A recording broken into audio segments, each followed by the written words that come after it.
Yeah, I'll react to that, sure. Hey guys. Okay.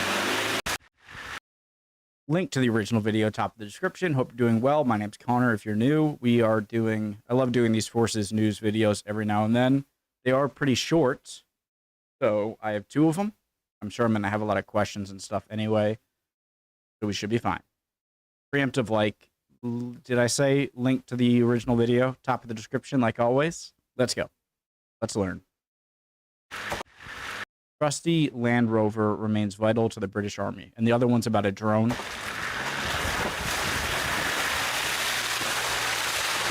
Simple,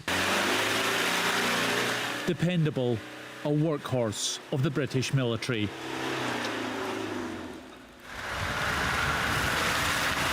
The Land Rover has been around since 1949.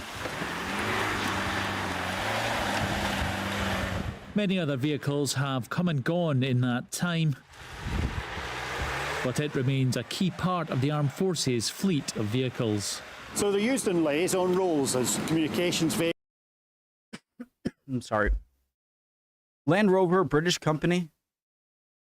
And I always assumed the Range Rover and Land Rover were in the same company, and that the Range Rover was just a more kind of pricey soccer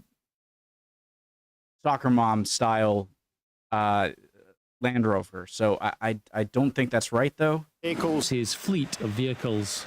So they're used in liaison roles as communications vehicles, transport vehicles. Currently they're used very much in a training role for deploying in operations. On operations themselves, we generally try and go for an armoured vehicle. So these are training platforms, normally carrying radios and command posts. In summary, why they're good for the job currently, they're very, very basic, straightforward. These vehicles are still very successful because they don't have any electronics on them. There's no electronic control unit, so they're very straightforward to fix, and that's probably the biggest single strength. That simplicity has been a big part of their longevity in service. Something that can be fixed easily and isn't too complicated.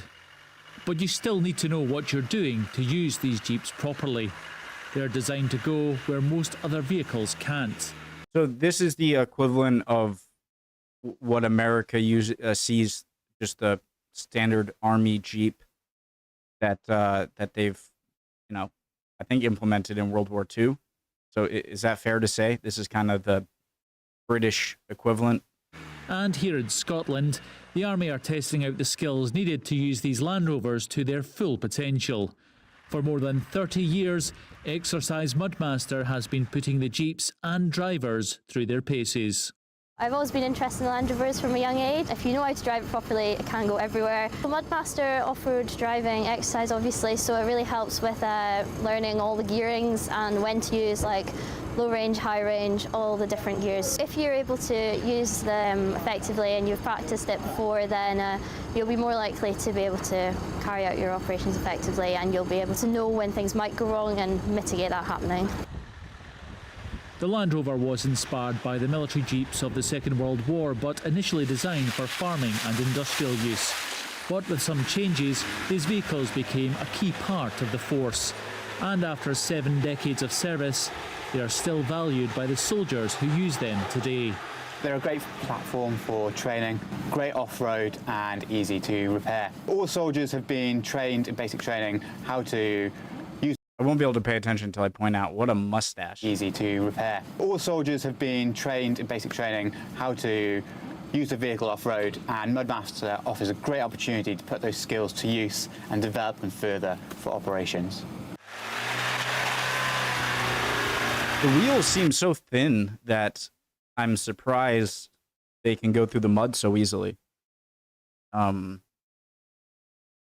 just what would come to my mind. If you have a more sinky surface, then more surface area on the wheels would be good, but clearly I don't know what I'm talking about. While the military has seen many more sophisticated vehicles come into service over the decades, the Land Rover Jeep, with a few modifications over the years, has been a constant.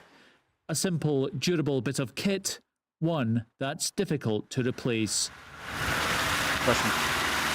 David Civils McCann, Forces News, Lanarkshire. Cool video. We'll watch the other one as well, but I got too excited there. So this is so that this thing can go in water up to, like, I guess up to your windows, or theoretically up to here. So water can't just flood into the exhaust pipe. Is that the reason? And obviously very high. This is what I don't understand, why anyone would want a sports car, right? Maybe if I was a multi-millionaire, I would get one, but they're all always so close to the ground, and I'm assuming that's for aerodynamics. You know, you can go faster. But I feel like you have to really be careful about what roads you go on and perfectly paved things. I would just want a car that is able. Anyways, all right, cool video. Let's watch the other one. Mojave Royal Navy launch of largest uncrewed aircraft from carrier. Let's go.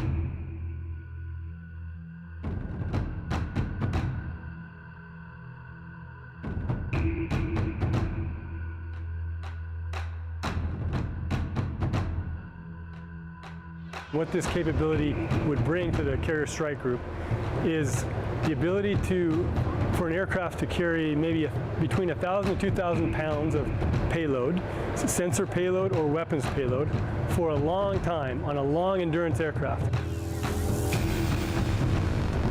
Long endurance means 14 hours up to 20 hours, depending on how much you load the airplane, or maybe 24 hours, depending on the loading.